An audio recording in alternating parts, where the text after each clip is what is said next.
Assalamualaikum warahmatullahi wabarakatuh. Selamat siang semuanya. Jadi kita hari ini dari Puskesmas Jawa Timur akan live bareng ya. Live bareng atau kita biasa nyebutnya ngopi bareng. Nah, ngopi bareng hari ini sebagai wujud komitmen kita untuk tetap memberikan penyuluhan sosial kepada masyarakat. Dan dengan adanya pandemi ini kita agak berbeda. Kita ngikutin kebiasaan kita di era new normal, yaitu menggunakan metode daring atau online. Nah, dalam kesempatan kali ini untuk pertama kalinya kita menggunakan metode daring dalam penyuluhan sosial yang pertama kalinya, dan langsung juga kita dari teman-teman Puskesmas Jawa Timur sendiri. Nah, untuk kesempatan kali ini kita sudah hadir bersama Ibu Sri Wahyuni dan Bu Lailatul Ilmiah selaku dari Puskesmas dari Kecamatan Asemrowo, dari Tambak Saryoso dan Genting Kalianak, di mana dua orang ini yang sudah melalang buana di Asemrowo nih, ya Bu ya, sudah melalang buana di Asemrowo. Nah, sehingga khususnya di Jawa Timur ini sedang ada yang namanya apresiasi inovasi Provinsi Jawa Timur dari Kemenpan RB, di mana banyak inovasi pelayanan publik tercipta di tengah pandemi COVID-19, baik yang diciptakan pemerintah, swasta maupun masyarakat, yang diadakan oleh Kementerian Pendayaan Aparatur Negara dan Reformasi Birokrasi Republik Indonesia, yang memberikan apresiasi terhadap inovator yang sukses membantu penanganan penyakit yang disebabkan oleh virus SARS-CoV-2 tersebut. Nah, di sini kita akan membincangkan juga nih bahwa dua orang ini masuk dalam kategori 52 nominasi apresiasi Provinsi Jawa Timur terkait inovasi penanganan COVID-19 atau inovasi Provinsi Jawa Timur, yaitu dengan jadwalnya apa Bu? Puskesmas Kawino. Nah, Puskesmas Kawino. Ya, atau yang biasa disingkat Mas Kawino. Tapi di situ saya merasa minder sendiri Bu. Di situ Puskesmas harus Kawino. Saya kan sendiri belum Bu. Nah, jadi apa itu Puskesmas Kawino kita akan bahas dalam 1 jam ke depan, karena Instagram kita juga terbatas, durasinya hanya 1 jam. Jadi kita live hari ini hanya 1 jam saja. Mungkin nanti yang kelewatan atau yang lagi ada trouble terhadap jaringannya nanti bisa diikuti di di akun YouTube, nanti kita bakal upload di sana ya. Nah, tadi saya sudah perkenalkan dua narasumber kita. Ada Ibu Lailatul Ilmiah, selamat siang Bu. Bu Sri Wahyuni, selamat siang. Nah, saya nggak punya tanya kabar Bu ya, karena sudah kabarnya cuma luar biasa sekali dua ibu-ibu ini ya, karena dalam pandemi ini masih sama-sama berjuang selaku pejuang sosial, pegiat sosial untuk penanganan COVID-19 di Kecamatan Asemrowo. Lalu nih Bu, kita mulai satu persatu ya, yang sudah kita rencanakan akan kita bahas hari ini. Nah, pertama nih yang mau kita sharingkan nih dengan dua ibu-ibu ini, masuk nominasi 52 inovasi Provinsi Jawa Timur menuju apresiasi inovasi COVID-19 Kemenpan RB. Nah, ini sebenarnya kan sebuah hal yang mengejutkan kita semua, di mana Puskesmas Jawa Timur itu kan memang setiap harinya sudah bekerja, sudah membantu masyarakat. Ternyata ada beberapa dari kita yang masuk nominasi. Yang jelas kriteria nominasi juga kan tidak sembarangan. Nah, ya Bu ya, boleh sedikit Ibu sedikit bercerita tentang adanya apresiasi tersebut. Mungkin bisa dijelaskan juga nih tentang Puskesmas Kawino itu apa sih Bu? Mungkin boleh dijelaskan dari Bu Lailatul Ilmiah mungkin. Iya, perkenalkan saya Lailatul Ilmiah, biasa dipanggil Yuk Lili, nama bekennya. Nah, Mas Kawino itu adalah saya sebagai penyuluh sosial masyarakat Puskesmas di Kampung Wani Corona. Kebetulan kampung kami ini sudah terbentuk Kampung Tangguh Wanijogo Surabaya. Jadi Mas Kawino itu Pensosmas di Kampung Wani Corona. Untuk lebih menarik, kami singkat menjadi Mas Kawino. Orang pasti bertanya-tanya, apa sih kok Mas Kawino? Seperti itu awalnya, Mas. Jadi Pensosmas Kawino itu Pensosmas di Kampung Wani Corona. Nah, ini juga merupakan salah satu ini ya Bu ya, salah satu program dari Provinsi Jawa Timur ya Bu ya, dalam mencegah penularan COVID-19, penyebarannya juga. Jadi ada yang namanya Kampung Wani Corona atau Kampung Tangguh Wani Corona ya. Dan di tempat kita hari ini juga merupakan sebagai posko Kampung Tangguh Semeru dari Kelurahan Genting Kaliana. Nah, mungkin ini Bu, mungkin boleh Bu Yuni atau boleh Latu Ilmiah juga ikut menanggapi juga Bu ya. Bagaimana sih pendapat Anda berdua dengan adanya program inovasi apresiasi Provinsi Jawa Timur tersebut? Bagaimana Bu? Pendapatnya lah tentang adanya program tersebut, adanya apresiasi tersebut, dan adanya Pensosmas Jawa Timur yang ikut masuk nominasi itu. Sangat bagus sekali, dan itu adalah semangat bagi pegiat-pegiat sosial pada khususnya. Pegiat sosial yang notabene tidak dapat apa-apa, cuma ini kepedulian aja, bermodalkan ikhlas yang kita miliki, namun demikian mendapatkan apresiasi, dan itu sangat memberikan semangat kepada kami. Itu menurut saya.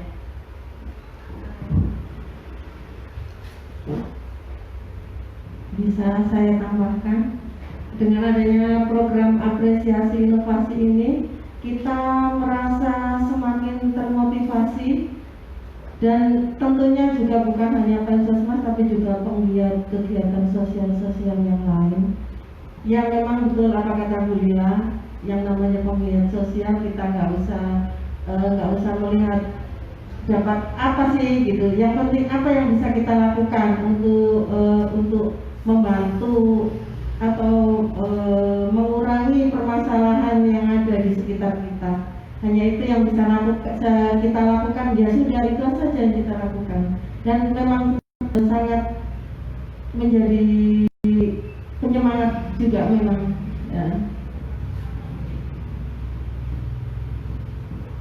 Nah berarti seperti jadwal namanya kita Bu ya.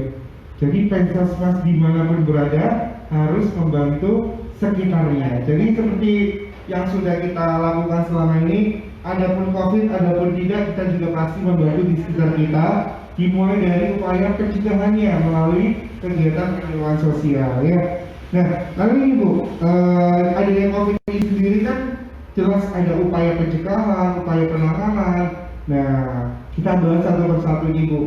Apa sih upaya pencegahan ya yang sudah dilakukan oleh UE dan Yun ini di Kampung Wani Corona ini sebagai upaya untuk pencegahan COVID sendiri? Kita bahas di pencegahannya dulu Bu, bagaimana? Begini Mas Kawino itu mempunyai 5 langkah jitu, yaitu komunikasi, informasi, motivasi, edukasi, dan advokasi.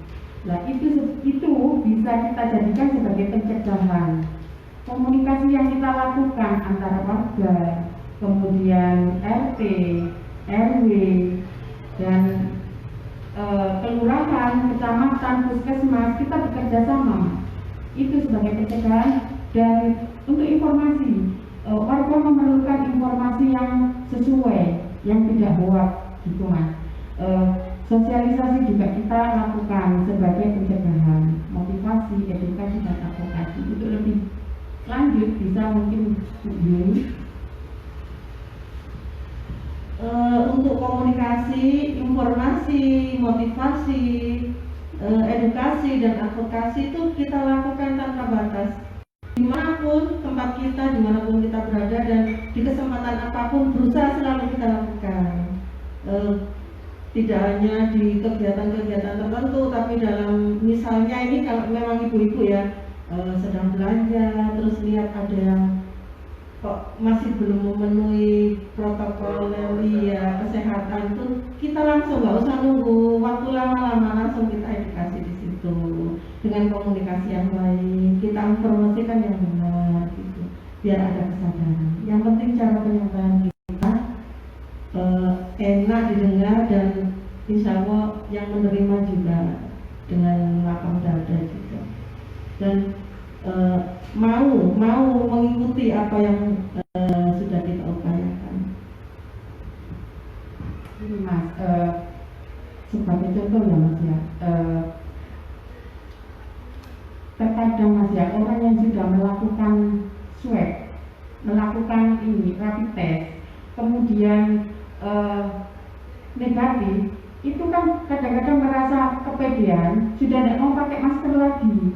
Karena apa? Berdasarkan saya ini negatif. Lah, tugas kita itu memberitahu Mas, meskipun hasil rapid test kita itu negatif, tetap protokol kesehatan itu kita patuhi, jaga jarak, pakai masker gitu. Salah satunya itu selain menjaga diri kita sendiri, kita juga melindungi sesama juga Mas, supaya kalau kita tidak tertular, kita pun tidak menularkan ke orang lain. Itu kan perlu informasi Mas kepada masyarakat gitu Mas. Kapan sih waktunya untuk kelurahan itu datang ke kampung-kampung itu? Kan paling banter 1 minggu sekali. Nah, adanya pansos Mas, sedangkan warga itu perlu setiap hari gitu loh Mas, untuk diberitahu seperti itu Mas. Nah, jadi tadi juga disampaikan ya, bagaimana sih diri kita sendiri dapat mencegah penularan COVID ya. Tentunya di era new normal ini kita harus menerapkan juga kan protokol kesehatan dengan jangan lupa pakai masker, dengan jaga jaraknya ya. Walaupun ya kita sudah tidak menutup mata lagi Bu ya, bahwa Surabaya jelas sih kita berdampingan juga pada zona yang tidak aman, pada zona merah. Nah, bukan berarti dengan zona merah kita langsung mengabaikan itu aja, justru kita harus tetap lebih ketat lagi Bu ya, menerapkan protokol kesehatan. Meskipun sudah ada Pergub dan Perwali yang sudah mengatur bahwa barang siapa yang tidak pakai masker ada sanksinya, entah itu dihukum untuk membersihkan kuburan, membersihkan masjid, ataupun merawat pasien di Polsos ya Bu ya. Nah, sanksi-sanksi itu sudah diterapkan, bahkan sampai ada denda sampai 150.000. Itu bukan berarti sebagai ini ya Bu, bukan sebagai untuk menangani masyarakat, tapi karena pemerintah itu peduli. Jangan sampai kita sampai melupakan diri kita sendiri. Nah, dengan adanya denda atau hukuman itu, justru kita harus patuh dengan menerapkan protokol kesehatan. Nah, tentunya tadi juga disampaikan oleh UIR, kalau hasil swabnya negatif, terus kemudian malah euforia sendiri, keluar rumah nggak pakai masker, aku sehat kok. Nah, itu justru malah warga di sekitarnya. Nah, udah menakutkan warga di sekitarnya, kemudian bisa muncul berita-berita hoax yang menyebar. Nah, di sini juga Kemensos berperan Bu ya, sangat berperan sekali, karena dengan adanya COVID-19 ini semakin banyak berita-berita hoax yang menyebar, yang sudah membuat resah masyarakat. Nah, kita yang akan mencari jalan keluarnya dengan membuktikan apa itu benar-benar berita hoax atau bukan ya. Nah, lalu Ibu, tadi sudah kita bahas tentang pencegahannya terkait penanganan mungkin sekarang. Bagaimana sih bila mana ada dari warga yang Ibu tangani ini, dari warga daerah ini, kelurahan Kedikalianak, ada yang ternyata terpapar COVID-19 ini, mungkin penanganannya seperti apa, atau mungkin bagaimana menenangkan tetangganya yang ketakutan panik sendiri ketika tahu itu ada yang positif. Nah, gitu mungkin Bu, ada yang bisa disampaikan? Alhamdulillah untuk di RW 2 sendiri ini Mas belum ada yang positif, alhamdulillah. Lah, pernah kejadian itu reaktif Mas. Kemudian diisolasi di Hotel 88. Apa yang kita lakukan? Banyak orang yang belum tahu kan Mas. Untuk yang diisolasi itu dijauhi gitu, dikucilkan. Terus ya biasa Mas ya di kampung dirasani atau seperti itu. Di situ Mas Kawino itu hadir di situ. Kita memberi sedikit sosialisasi kepada warga bahwa diisolasi itu tidak perlu dijauhi, tidak perlu dikucilkan. Bila perlu itu kita bantu, gitu. Supaya apa? Isolasinya itu selesai dengan sempurna, gitu Mas. Jadi kalau dijauhi malah keluyuran. Jadi kita beri pemahaman ini bisa terjadi kepada siapapun. Jadi tidak perlu dijauhi, monggo kita bantu tetangga kita yang sedang melakukan isolasi, gitu. Dengan ini, yang diisolasi kan tidak boleh keluar rumah Mas ya. Seumpama ini sabunnya habis, gitu. Cukup WA aja ke warga, temannya, sabun itu habis, gitu. Nanti dibelikan, gitu, nanti ditaruh, gitu. Ataupun kepingin masak apa, gitu. Jadi itu yang kita lakukan, ayo kita bantu bersama-sama seperti itu. Dan tentu saja orang yang diisolasi itu kan merasa minder Mas. Jadi kayak gimana gitu, nggak enak sama tetangga. Tugasnya Mas Kawino juga di situ bersama-sama kader RT RW gitu. Kita ke situ memberi motivasi, tidak sama malu, ini bisa terjadi pada siapapun. Ya itu yang kita lakukan Mas, bersama-sama memberi motivasi kepada warga baik yang diisolasi ataupun yang tetangga sekitarnya untuk tidak mengkucilkan seperti itu. Di sini kan juga kita bekerja sama dengan 4 satgas ya, Satgas Wani Sehat, Satgas Wani Sejahtera, Satgas Wani Jogo, dan Satgas Wani Ngandani yang masing-masing sudah ada pembagian tugasnya. Nah karena kerjasama yang baik itu ya alhamdulillah hasilnya bisa seperti ini. Boleh dijelaskan ini nggak Bu tentang tugas tupoksinya satgas-satgas tadi apa? Oh ya, Satgas Wani Sehat itu menangani atau memantau juga tentang kesehatan orang yang ODP, orang yang PDP, atau yang terindikasi gitu ya, terindikasi terkena paparan COVID-19 sesuai dengan setelah dia ikut rapid test gitu hasilnya reaktif seperti yang sudah dipaparkan tadi sama Bu Lila, tapi ya alhamdulillah ternyata hasilnya juga negatif di sini. Terus kemudian kalau tugas Wani Sehat tadi itu tugasnya selain itu juga sampai mengurusi surat sehat juga ke puskesmas sebagai advokasi kami. Terus kalau Satgas Wani Sejahtera itu juga mengurusi kebutuhan permakanannya yang di isolasi mandiri juga, itu agar tidak sampai karena keluarga atau kepala keluarganya diisolasi di hotel tadi, di hotel 88 terus sampai terlantar gitu, jangan sampai. Itu kerjasama kita jamin. Juga para tetangga itu juga peduli sekali ya, alhamdulillah. Itu juga berkat dukungan Satgas Wani Ngandani juga gitu. Dan Satgas Wani Ngandani itu selain untuk membantu, tapi bukan berarti Satgas itu tugasnya melulu itu dan itu. Semua tugas dan semua yang kita lakukan bersama-sama, cuma kan ada penanggung jawabnya masing-masing.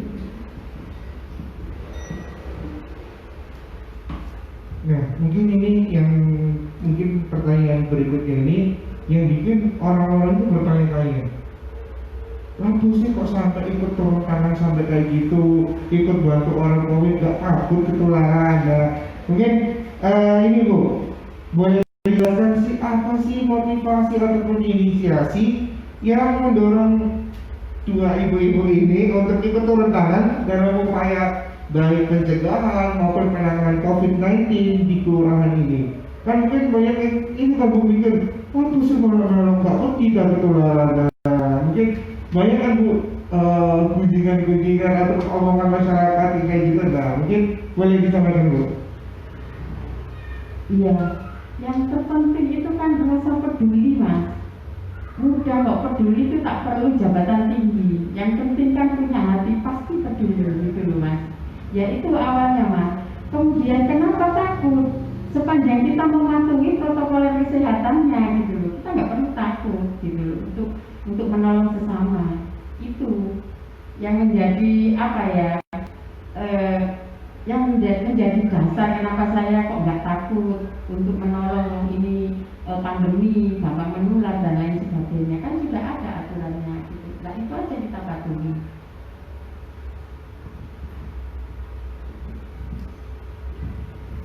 Kalau saya sih ya betul juga kata Bu Lila. Memang kalau kita sudah mematuhi apa yang sudah ditentukan, harus pakai masker, harus jaga jarak, itu insya Allah kita akan terjaga ya. Selain itu motivasi saya ya ikut terjun seperti ini nggak neko-neko. Memang yang bisa kami lakukan, yang bisa kami berikan untuk orang sekitar, untuk warga sekitar, untuk para kerabat, untuk wilayah ini, tempat lahir saya ini ya cuma mencurahkan apa yang kami bisa. Kalau bisa kami cuma seperti ini, cuma bisa membantu tenaga, partisipasi, ya sudah itu kami lakukan itu aja dengan ikhlas. Dan itu sudah terbiasa kita lakukan di lagi. Jadi nggak banyak berpikir yang neko-neko seperti ingin jadi A jadi B atau dapat A dapat B, itu enggak, sama sekali nggak ada pikiran seperti itu. Makanya waktu ada berita ternyata masuk dalam nominasi apresiasi ini juga kaget, juga malu. Saya tuh malu, ya Allah apa sih kayak gini kita gitu. Apa sih gitu. Saya tuh malu, nanti orang lihat oh iya kok kayak iya ya Allah gitu loh. Saya tuh malu, benar-benar malu. Saya rasa biasa aja gitu. Memang kami terbiasa melakukan kegiatan seperti ini di kampung kan. Basic kami memang dari kader-kader kan. Mas tahu sendiri kader kan memang bekerja tanpa pamrih dari dulu ya. Terjunnya juga langsung ke masyarakat. Nah, jadi memang sudah dari atas dasar dari untuk hati sendiri ya, sudah ini untuk mengerti untuk kampung halaman kembali. Nah, tapi perlu diketahui juga nih bahwa kita semua di Penyuluh Sosial Masyarakat Jawa Timur ini memang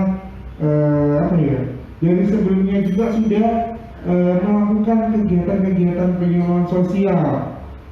Mungkin ada yang spesialisasinya sendiri kayak gitu, tapi spesialisasinya sendiri tidak mendorong kita untuk melakukan penyuluhan sosial terhadap 26 PMKS lainnya. Jadi nggak harus di bidangnya masing-masing, tapi kita juga harus mampu memberikan penyuluhan sosial di terkait 26 PMKS tersebut. Nah, kali ini Bu, mungkin yang bikin orang-orang kepo, penasaran nih sama Mas Kalino atau Pensas Mas Kalino. Nah, ini mungkin apa sih yang menurut Bu Yuni dan Bu Lila ini yang cukup berbeda dengan pencegahan penanganan COVID-19 di daerah lain? Nah, dari Pensas Mas Kalino itu apa sih inovasi apa yang membedakan daerah lain dengan yang di sini? Yang beda itu apa sih Bu? Mungkin bisa dikasih tahu sama kita. Kedekatan kita bersama warga dan perangkat-perangkat desa itu yang membedakan. Jadi warga tidak hanya kita kasih penyuluhan saja, sosialisasi saja. Jadi apa sih yang diinginkan warga itu bisa disampaikan ke kita, Mas. Gitu. Aku itu kepinginnya seperti ini supaya aku senang kayak gini seperti itu. Dan supaya apa? Kalau semuanya senang itu kan enjoy Mas melakukannya gitu loh. Tidak harus saya yang memberi sosialisasi. Warga pun bisa gitu loh, antar teman saling mengingatkan. Contohnya belanja ketahuan temannya tidak pakai masker dulu, tidak pakai masker, itu aja kita ngajak bersama-sama. Mungkin itu kedekatan itu yang membuat beda itu dengan yang lainnya, sehingga sampai hari ini pun 0% itu kita capai bersama-sama. Tuh, Mas. Kalau perbedaan yang signifikan antara wilayah sini dengan wilayah lain, cara penanganan pencegahan COVID-19 ini saya rasa tidak ada yang penanganan tuh di mana-mana juga sudah seperti itu. Cuman mungkin ini ya komitmen kita untuk melakukan dan kerjasama dengan seperti yang dijelaskan Bu Lila tadi, kerjasama kita dengan masyarakat, dengan tokoh-tokohnya, dengan kelurahan, dengan kecamatan, juga bahkan dari Polsek juga itu kerjasama kita sangat baik. Dan jadi mungkin itu ya saling mendukung. Jadi mungkin itu ya yang menjadikan kita beda. Kalau perbedaan secara pastinya kami juga nggak tahu. Tapi kenyataannya seperti ini, alhamdulillah. Nah, justru malah sama ya. Yang penting adalah sinergi, koordinasi, dan regulasinya. Mungkin saya sempat mendengar ada yang beda, Bu. Saya sempat mendengar ada yang beda bahwa di sini sering banget adanya pembagian wedang pokak. Nah, kan sering nih Bu Yuni dan Bu Lili wedang rempah sekarang namanya. Karena Bu Yuni dan Bu Lili sering banget nih pesan di Pensias Jawa Timur sendiri nih tentang pembagian wedang pokak atau wedang rempah. Nah, mungkin itu Bu yang jadi beda mungkin di daerah lain, sehingga di kelurahan Genti Kalianan ini terutama RW 2 nya ini sampai 0 kasus positif ya Bu ya, 0 kasus positif karena mungkin adanya pembagian itu begini. Mungkin bisa ditambahkan dulu terkait wedang pokak atau rempah itu sendiri. Oh iya, wedang pokak atau wedang rempah itu memang rutin kita masak secara bersama-sama ya, kerjasama itu satu minggu 2 kali itu kita lakukan. Tapi itu yang kita bagi-bagikan. Tapi selalu kami himbau tiap ada pertemuan, tiap ada apa itu kami jelaskan. Jangan hanya seminggu 2 kali, jangan hanya menunggu kita yang membagi. Karena kalau kita yang membagi itu mungkin ya pasti sih bukan mungkin tuh nggak bisa mencakup seluruh lapisan masyarakat gitu. Kita misalnya hari ini kita berikan untuk lansia dan anak yatim, besok untuk warga gitu. Tapi kita tekankan untuk seluruh rumah itu seyogianya itu melaksanakan benar-benar. Sampai saya bagikan resep-resep itu ke tetangga. Itu sering saya bagikan, bukan cukup sekali, tapi sering sekali resepnya itu biar kelompok. Kalau orang sering baca lama-lama kan pertama rasanya gini, kedua rasanya seperti ini, lama-lama penasaran gitu. Dan manfaatnya memang enak, dan kami juga mempromosikannya itu juga luas ya, endel-endel gitu ya. Gini gitu.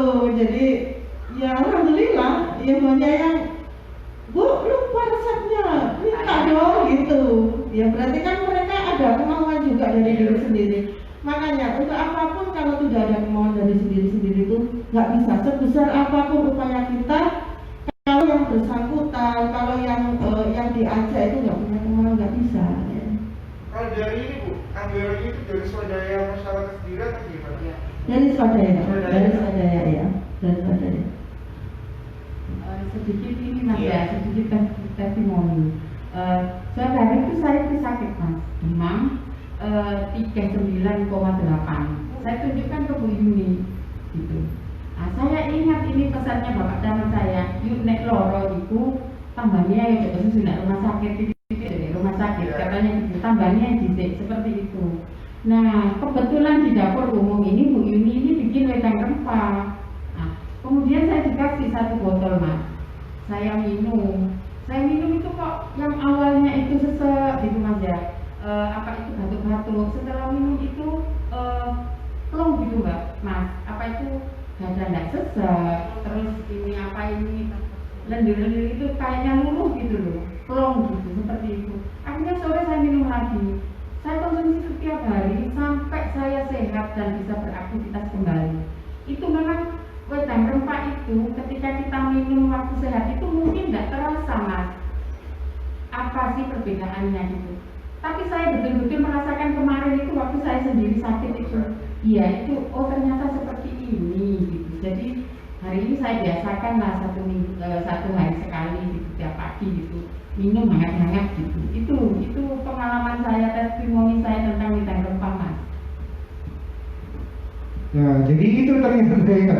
Yang sedikit beda bahwa di sini ada gerakan swadaya masyarakat yang mendorong untuk masyarakat ayo minum wedang pokak atau wedang rempah yang dimulai dengan adanya pembagian. Tapi pembagian itu berkala Bu ya, tidak menyeluruh. Nah, dengan adanya pembagian berkala tersebut dengan mendorong masyarakat untuk mencoba membuatnya sendiri. Karena juga saya sempat dengar Bu, ternyata bisa membuat orang yang positif atau reaktif COVID jadi sehat dari medan koka itu ya Bu ya. Kalau nggak salah dari sini juga sekitar sini juga ada yang bilang bahwa dia positif terus digencar sama medan koka itu, kemudian cepat pulihnya orangnya. Nah, jadi ternyata yang membedakan itu. Untuk resepnya bagaimana sih cara membuatnya, mungkin kita bakal lebih menjelaskan lebih detail lagi dalam konten yang lain. Yang jelas kita akan share dan kita bantu teman-teman semuanya untuk agar tahu bagaimana sih wedang koka itu. Nanti kita akan bahas dalam seksi atau dalam kesempatan lainnya. Nah, kemudian Ibu, dengan adanya pandemi ini kan tidak mungkin nih hanya penyuluh sosial, TKSK, Tagana, kader posyandu, kader puskesmas yang ikut bergerak. Nah, mungkin ada nggak sih Bu pesan-pesan untuk pejuang sosial dalam penanganan atau pencegahan COVID-19 di Surabaya khususnya Jawa Timur? Apa sih Bu pesannya untuk sesama teman-teman pejuang sosial? Tetap semangat untuk menjalankan tugas sebagai pegiat sosial meskipun dalam kondisi dan situasi wabah COVID-19 ini. Semoga wabah ini cepat berlalu dan kita bisa hidup sebagaimana layaknya seperti dahulu.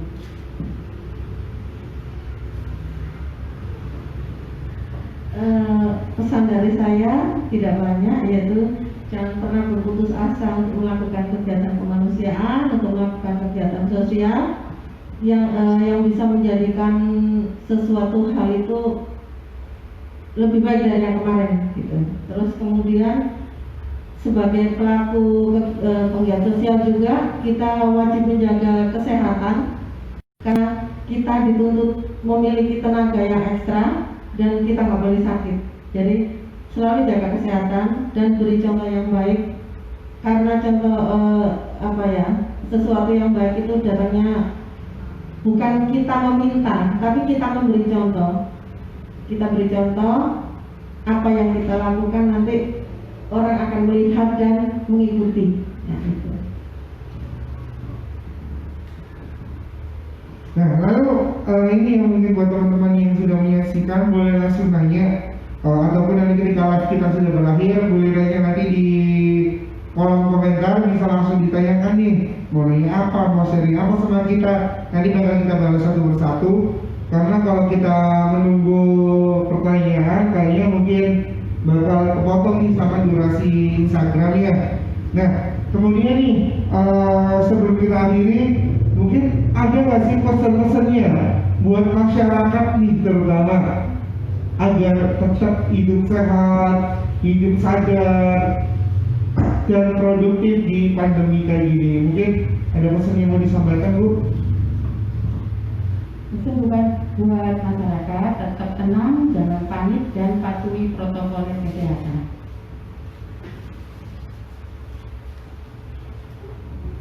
Sama pesan saya intinya juga gitu, jangan pernah tegang karena jika ada penyakit pasti ada obatnya, yakin. Dan gini, jaga kesehatan baik-baik, melaksanakan protokol kesehatan itu jangan sampai lupa.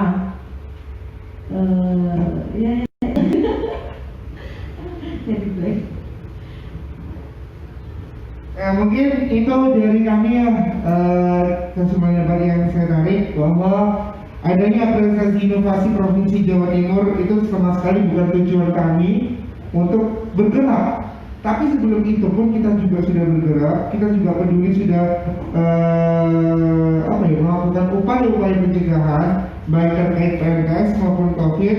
Nah, jadi kemauan itu muncul dari kemauan diri kita sendiri untuk peduli dengan sekitar kita.